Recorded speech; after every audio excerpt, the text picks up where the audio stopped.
Guys, California में एक शख्स 40 साल तक जेल में बंद रहा। लेकिन हैरान कर देने वाली बात यह थी कि जिस अपराध के लिए वो शख्स 40 साल तक जेल में बंद रहा, वो अपराध उसने किया ही नहीं था। जब 40 साल बाद उसे बेकसूर साबित किया गया तो उसे जेल से रिहा कर दिया गया।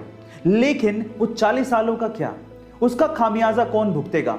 गाइस, कोई और देश होता तो शायद इसका खामियाजा कोई नहीं भुगतता, लेकिन कैलिफोर्निया की गवर्नमेंट ने उस व्यक्ति को 149 करोड़ रुपीस मुआवजे के तौर पे दिए। गाइस, हालांकि पैसों से वो 40 साल तो नहीं लौटाए जा सकते, लेकिन सरकार ने अपनी गलती मानी और कम से कम इतना तो किया।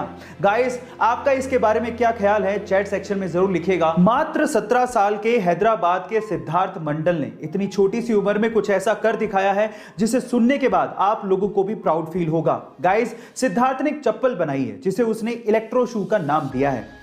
उसके मुताबिक इस चप्पल के थ्रू हमारे देश की बेटियों को रेप जैसे गुनाह से बचाया जा सकता है। कैसे, मैं आपको बताता हूं। सबसे पहले तो उस चप्पल में कुछ ऐसे सेंसर लगे हुए हैं कि जो भी लड़की उसे पहनेगी उसकी एग्जैक्ट लोकेशन उसके घर वालों को आसानी से मिल सकती है। नंबर 2, उस चप्पल में कुछ ऐसे इक्विपमेंट्स लगे हुए हैं जिसके थ्रू जो भी लड़की को छूने की कोशिश करेगा उसे करंट लगेगा, उसके बाद उस गुनहगार को पकड़ा जा सकता है। और नंबर 3, ये चप्पल इलेक्ट्रिसिटी से नहीं बल्कि लड़की के चलने से चार्ज होगी। है ना अमेजिंग फैक्ट? गाइस, आपको सिद्धार्थ की इस चप्पल का आइडिया कैसा लगा, चैट सेक्शन में जरूर लिखिएगा। गाइस, आप लोगों ने साईफाई मूवीज में देखा होगा कि एक हीरो टाइम को फ्रीज करता है और उसके बाद सब कुछ ठीक ठाक करते हुए अपना काम करके निकल जाता है। अगर मान लो इन फ्यूचर साइंस ने इतना तरक्की कर लिया और हम लोगों ने टाइम को फ्रीज कर दिया, तो क्या हम लोग सब कुछ ठीक कर पाएंगे?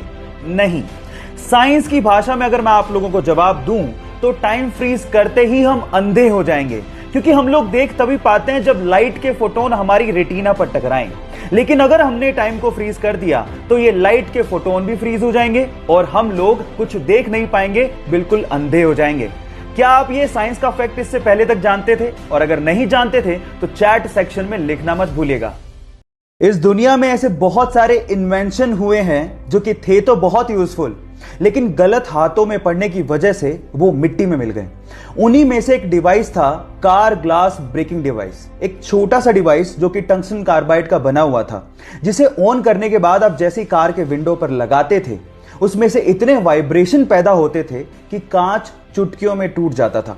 अब ये इमरजेंसी सिचुएशन में यूज करने के लिए बनाया गया था ताकि इंसान कांच को तोड़ के तुरंत कार से बाहर आ सके, लेकिन इसका इस्तेमाल ज्यादातर चोर कार को चोरी करने में करने लगे और उसके बाद इसका प्रोडक्शन बंद करना पड़ा।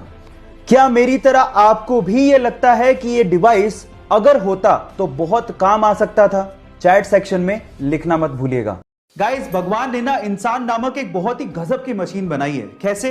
एक छोटा सा एग्जांपल देता हूं। क्या आपको पता है कि जब आपको उल्टी आने वाली होती है तो उससे 30 से 35 सेकंड पहले आपका पूरा का पूरा मुंह लार से भर जाता है? कभी गौर करके देखना। पर सवाल ये कि ऐसा होता क्यों है? तो देखो, मैं आपको बताता हूं। आपकी जो लार होती है ना, वो क्षारीय यानी बेसिक नेचर की होती है, और जब आपको उल्टी आने वाली होती है तो उल्टी के साथ साथ पेट से खतरनाक एसिड भी मुंह में आने वाला होता है। तो उस एसिड को न्यूट्रलाइज करने के लिए और आपके मुंह को बचाने के लिए वो लार पैदा होती है। और उसके अलावा लार 30 से 35 सेकंड पहले पैदा होती है, वो आपको इंडिकेट भी करती है कि आपको उल्टी आ सकती है ना अमेजिंग फैक्ट? ऐसे अमेजिंग फैक्ट्स के लिए यूट्यूब पे हमारे चैनल को सब्सक्राइब कर लीजिए।